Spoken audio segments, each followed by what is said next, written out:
نحمده ونصلي ونسلم على رسوله الكريم أما بعد فأعوذ بالله من الشيطان الرجيم بسم الله الرحمن الرحيم والله خلقكم من تراب ثم من نطفة ثم جعلكم أزواجا وما تحمل من أنثى ولا تضع إلا بعلمه وما يعمر من معمر ولا ينقص من عمره إلا في كتاب إن ذلك على الله يسير وما يستوي البحران هذا عذب فرات سائغ شرابه وهذا ملح أجاج ومن كل تأكلون لحما طريا وتستخرجون حلية تلبسونها وترى الفلك فيه مواخر لتبتغوا من فضله ولعلكم تشكرون يولج الليل في النهار ويولج النهار في الليل وسخر الشمس والقمر كل يجري لأجل مسمى ذلكم الله ربكم له الملك والذين تدعون من دونه ما يملكون من قطمير إن تدعوهم لا يسمعوا دعاءكم ولو سمعوا ما استجابوا لكم ويوم القيامة يكفرون بشرككم ولا ينبئك مثل خبير صدق الله مولانا العظيم اللهم صل على سيدنا محمد وعلى آل سيدنا محمد وبارك وسلم سورة فاطر کی آیت نمبر 11 تا آیت نمبر 14۔ ان آیات میں اللہ تبارک و تعالی نے توحید اور قیامت کے بارے میں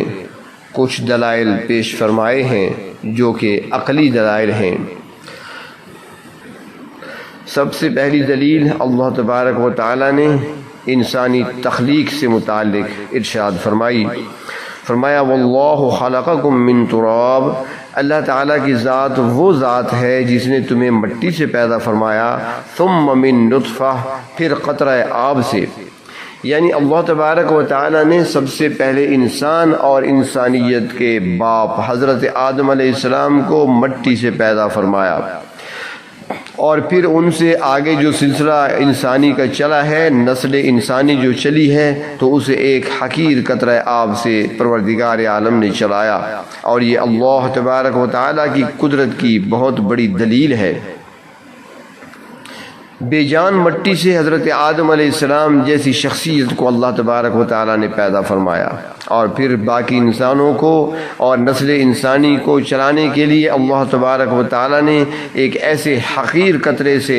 سلسلہ نسل انسانی کا چلایا کہ وہ قطرہ اگر لباس پہ لگ جائے تو لباس ناپاک ہو جائے۔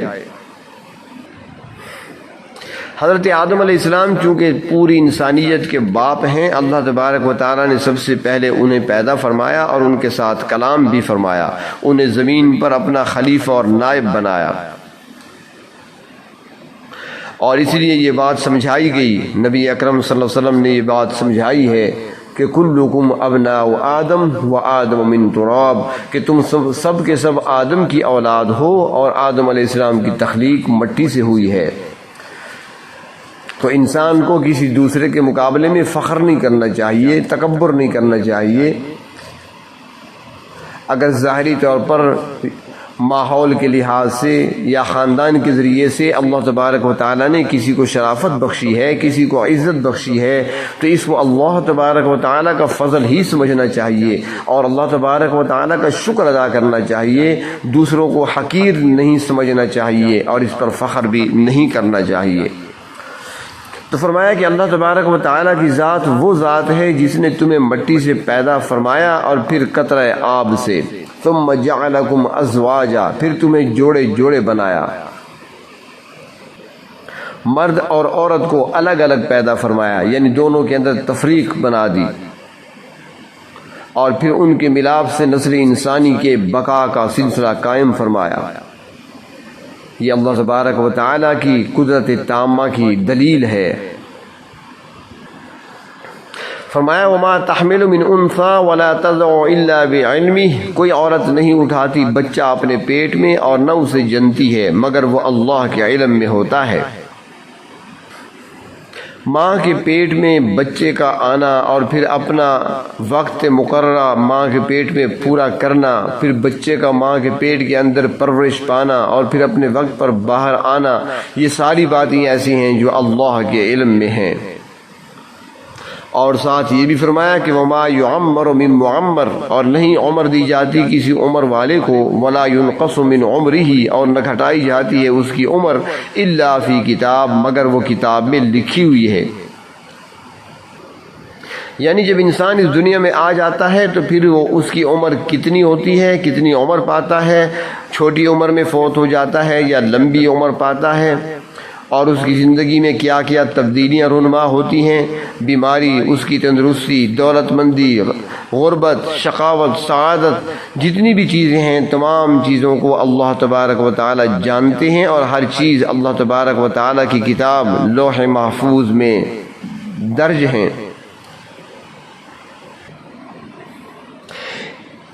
یعنی اپنی نوع کے اعتبار سے انسان کی ایک اوسط عمر ہے، لیکن کوئی شخص اس اوسط عمر کو پہنچنے سے پہلے ہی فوت ہو جاتا ہے، جبکہ ایک دوسرا شخص اوسط عمر کے بعد بھی طویل عرصہ تک زندہ رہتا ہے۔ یہ سب کچھ اللہ تعالیٰ کے ایک طے شدہ نظام کے تحت ہی ہو رہا ہے۔ کون طویل عمر پائے گا، کون چھوٹی عمر میں فوت ہو جائے گا، اور کس کو کب موت آئے گی، اس بارے میں تمام فیصلے اللہ کے ہاں پہلے سے طے شدہ ہیں۔ فرمایا ان ذالک علی اللہ یسیر، یہ سب کچھ اللہ تعالیٰ پر آسان ہے۔ اللہ تعالیٰ کوئی کام کرنے میں کوئی دشواری محسوس نہیں کرتے، نہ اللہ تعالیٰ کو کوئی دشواری پیش آتی ہے۔ مفسرین اکرام فرماتے ہیں کہ یہاں پر یہ بات سمجھائی جا رہی ہے کہ جس طرح انسان کی نشو و نما آہستہ آہستہ اور بتدریج ہوتی ہے، اسی طرح اسلام بھی آہستہ آہستہ بڑھے گا، پھلے گا، پھولے گا، اور بالآخر کفر مغلوب ہو کر رہ جائے گا۔ مکی دور میں اللہ تبارک و تعالیٰ نے یہ آیات نازل فرمائیں، ایک طرف اپنی قدرت تامہ کو واضح کیا اور دوسری طرف قیامت کے قائم ہونے پر بھی دلیل قائم کر دی۔ اگر انسان اپنی پیدائش اور عمر کے مختلف مراحل کو آسانی سے سمجھتا ہے تو اسی طرح مرنے کے بعد دوبارہ زندگی بھی اس کی سمجھ میں آ جانی چاہیے۔ اس کے بعد اللہ تبارک و تعالیٰ نے ایک مثال کے ذریعے ایمان اور کفر کو بھی واضح فرمایا، اور پھر ایمان اور کفر کے انجام کا ذکر بھی فرمایا۔ فرمایا وما یستوی البحران، دو سمندر یا دریا برابر نہیں، کیونکہ ھذا عذب فرات، ایک میٹھا ہے اور پیاس کو بجھانے والا ہے، سائغ شرابہ، اور اس کا مشروب خوشگوار ہے، پانی خوشگوار ہے، جبکہ وھذا ملح اجاج، اور یہ دوسرا کھاری اور کڑوا ہے۔ اگر کوئی اس کو حلق سے نیچے اتارنے کی کوشش کرے تو ایک گھونٹ ہی اس کے حلق کو چھید ڈالے گا۔ تو جس طرح یہ دونوں پانی ایک جیسے نہیں ہیں، ایک انتہائی مفید ہے اور دوسرا نقصان دہ ہے، اسی طرح کفر اور اسلام بھی برابر نہیں ہیں۔ ایمان تو کمال درجے کی حقیقت کا نام ہے۔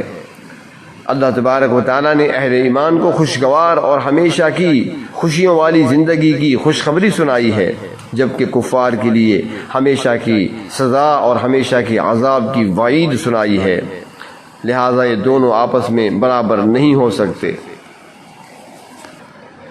اللہ تبارک و تعالیٰ نے سمندروں کا ذکر فرمایا، میٹھے پانی کا ذکر بھی فرمایا اور کھاری پانی کا ذکر بھی فرمایا، اور پھر ان کے فائدے بھی بیان فرمائے،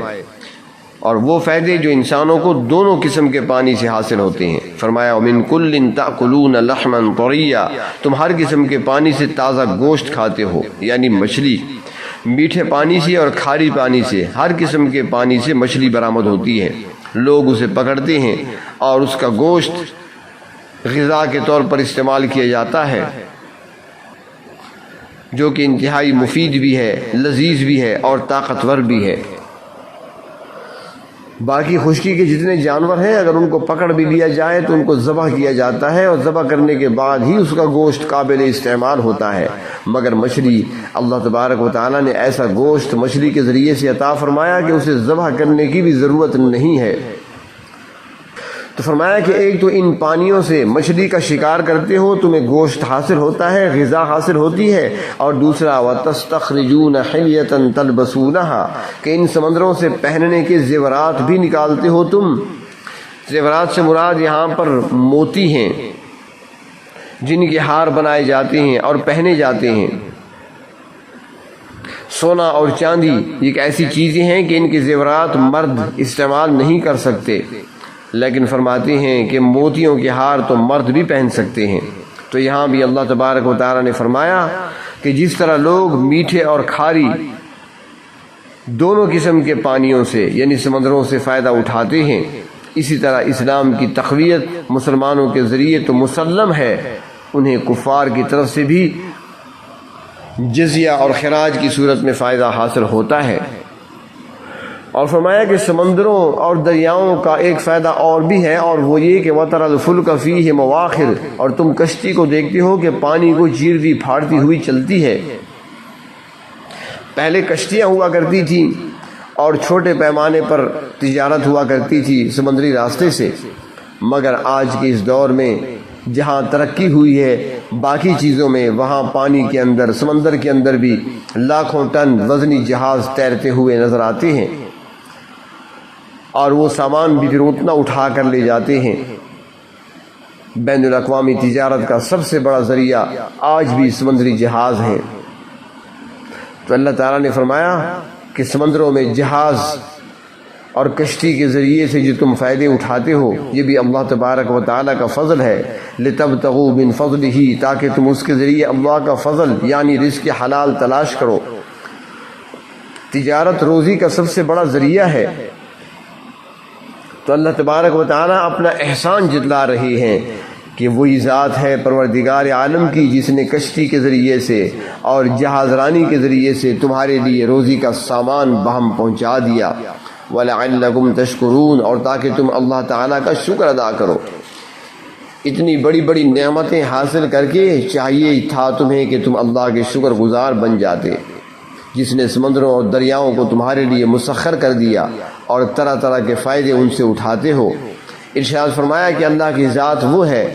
یولج اللیل فی النہار جو رات کو دن میں داخل کرتے ہیں، ویولج النہار فی اللیل اور دن کو رات میں داخل کرتے ہیں، یعنی کبھی دن بڑا ہوتا ہے تو رات چھوٹی ہوتی ہے، اور کبھی رات بڑی ہوتی ہے تو دن چھوٹا ہوتا ہے، اور پھر ایسا وقت بھی آتا ہے کہ کچھ عرصہ کے لیے برابر ہو جاتے ہیں۔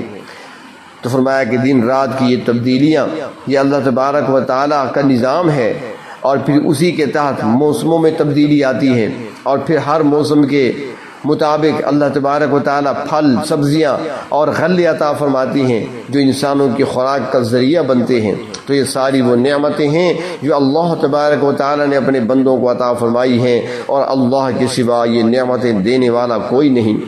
فرمایا وَسَخَّرَ الشَّمْسَ وَالْقَمَرَ اللہ تبارک و تعالیٰ نے سورج اور چاند کو بھی مسخر کر دیا ہے، یعنی تمہارے کام پہ ان کو بھی لگا دیا ہے۔ وہ دن رات اپنی ڈیوٹی انجام دیتے ہیں، رات دن اور موسموں کی تبدیلی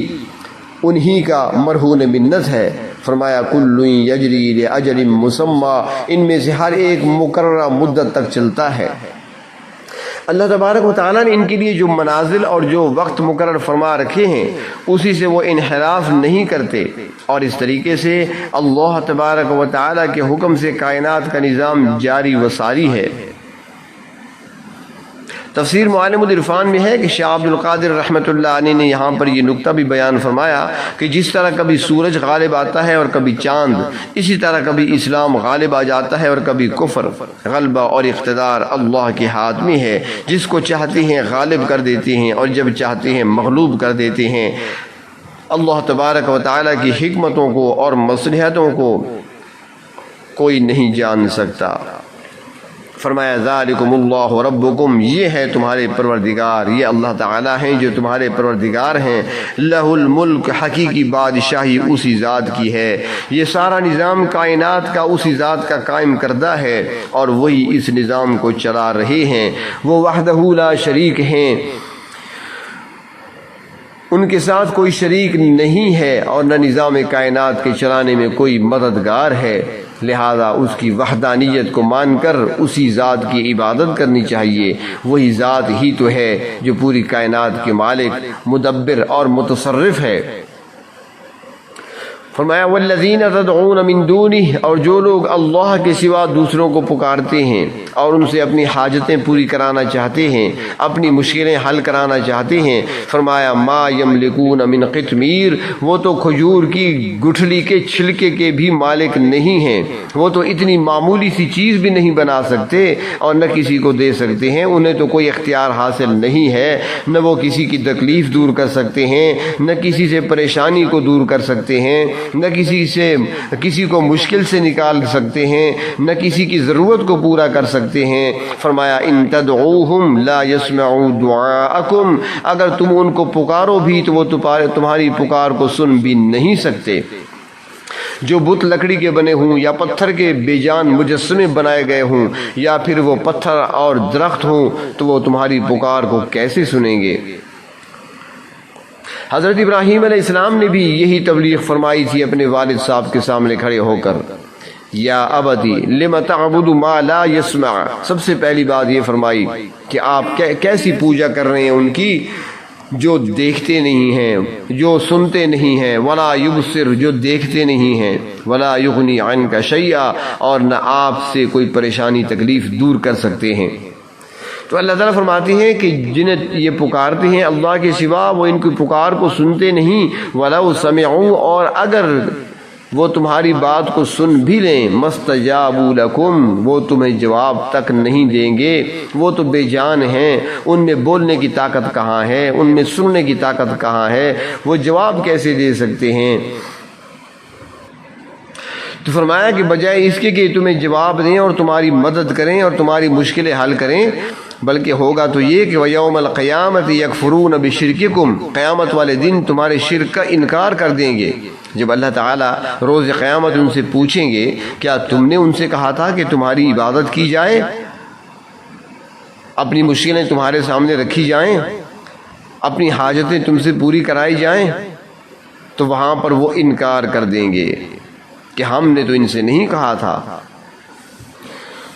مگر یہ لوگ خود شیطان کے بہکاوے میں آ گئے تھے اور شیطان کے کہنے پر ہی یہ کفر و شرک کرتے رہے۔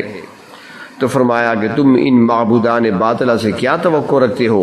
وَلَا يُنَبِّئُكَ مِثْلُ خبیر، اے مخاطب اللہ علیم اور خبیر کی طرح یہ تمہیں کچھ نہیں بتا سکیں گے۔ ان کے سامنے لاکھ چیختے رہو، چلاتے رہو، ان کو پکارتے رہو، یہ تمہارے کسی کام نہیں آئیں گے، کیونکہ علیم و خبیر ذات تو صرف اللہ کی ذات ہے۔ اللہ تعالیٰ ہی غنی ہے، باقی ساری مخلوق عاجز ہے۔ اور حقیقت تو یہ ہے، اللہ تعالیٰ خود فرماتے ہیں سورۃ الرحمن میں کہ یسألہ من فی السماوات والارض، آسمان و زمین کی ہر چیز اللہ کے سامنے ہی ہاتھ پھیلاتی ہے۔ تو تمہیں بھی اپنی حاجات اسی سے طلب کرنی چاہیے، اپنی مشکلات اللہ کے سامنے ہی رکھنی چاہیے، اللہ رب العزت سے ہی مدد مانگنی چاہیے اور اسی ذات کی ہی عبادت کرنی چاہیے جس کے سوا کوئی معبود نہیں ہے۔ وآخر دعوانا ان الحمد للہ رب العالمین۔